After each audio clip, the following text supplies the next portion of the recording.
Welcome to the Slop Farm. Enjoy the video. You start by using the account tied to your YouTube channel. This is the Google email or phone number you set up. Open a browser or the YouTube app and go straight to the Sign In button. Do not create a new account.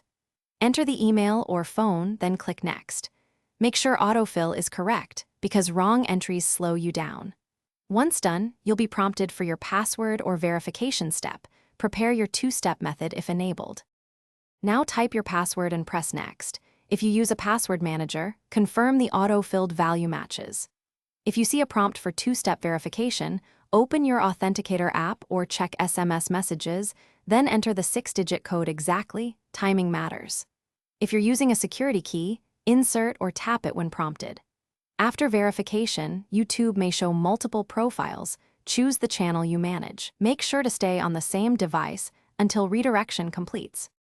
Once signed in, look for your avatar and channel name in the top right corner to confirm you're on the right account.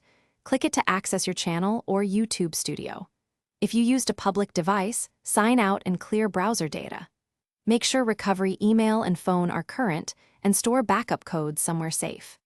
If you can't sign in, use account recovery. Try a previously used device or recent location, and follow prompts to verify identity. This usually resolves lockouts quickly. Thanks for watching. Consider subscribing if we helped you today.